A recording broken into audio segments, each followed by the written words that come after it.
Hello, my name is Dr. Robin Kay. I work at UOIT in Oshawa, Canada, just outside of Toronto, and I'm going to be talking with you about understanding teacher influences on the effectiveness of STEM-based mobile apps. I will go over the purpose of the study, the method, the results, the final conclusions, and suggestions for future research.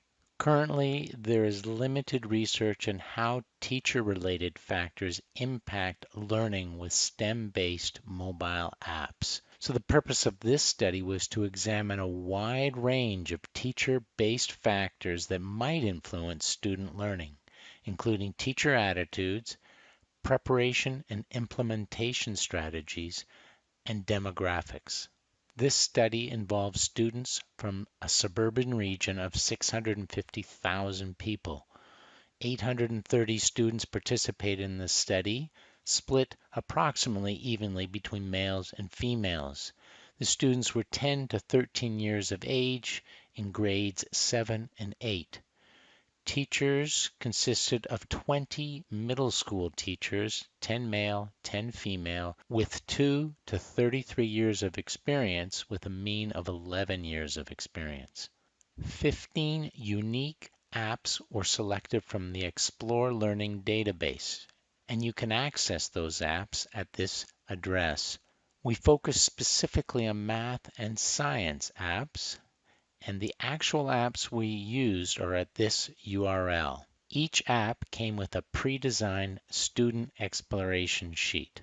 The main response variable was learning performance, and it was focused in 4 specific areas related to Bloom's taxonomy: remembering, understanding, application, and analysis knowledge. The predictor variables were teachers' attitudes, and specifically attitudes towards the mobile app design, engagement, and learning value.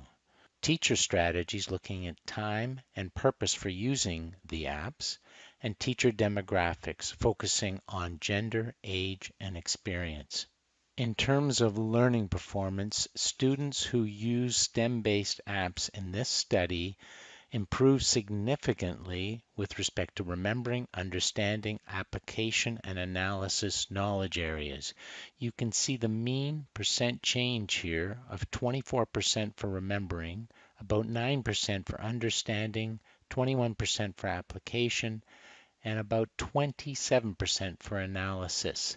And these are all significant changes. So the bottom line is that the STEM-based apps had a significant impact on student learning performance. Now, if we take a look at teachers' attitudes, we can see that attitudes towards the design, engagement, and learning value of the apps were significantly correlated with learning performance. With respect to teachers' strategies, we can see that extra preparation time was significantly correlated with learning performance. Custom design lessons resulted in a 16.8% gain, which is significant.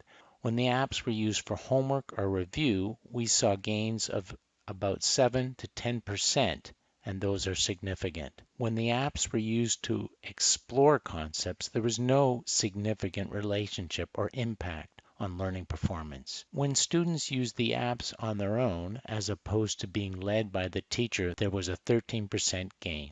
With respect to teacher demographics, students who had female teachers experienced about a 12% gain.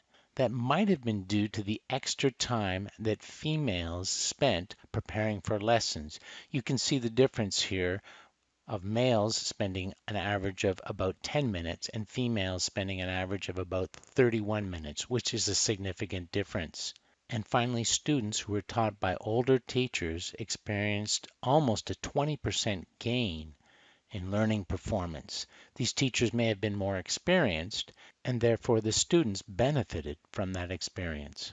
In conclusion, learning performance increased significantly after using STEM-based apps. Teacher attitudes were significantly correlated with learning performance, but those correlations were small in value. Strategies associated with increased learning performance included preparation time, the use of customized materials as opposed to the pre-designed materials offered by the app, using the app for homework or review, and having students use the apps on their own as opposed to teachers leading them in front of the class. With respect to demographics, students with female and older teachers had increased performance. While the numbers were large for this study, it's important to have observational focus group and interview data to explore the relationship and the dynamics between teacher variables and learning performance, and I would suggest focusing on that in future research. My name is Dr. Robin Kay, and here are the ways you can contact me or look up more information about my research.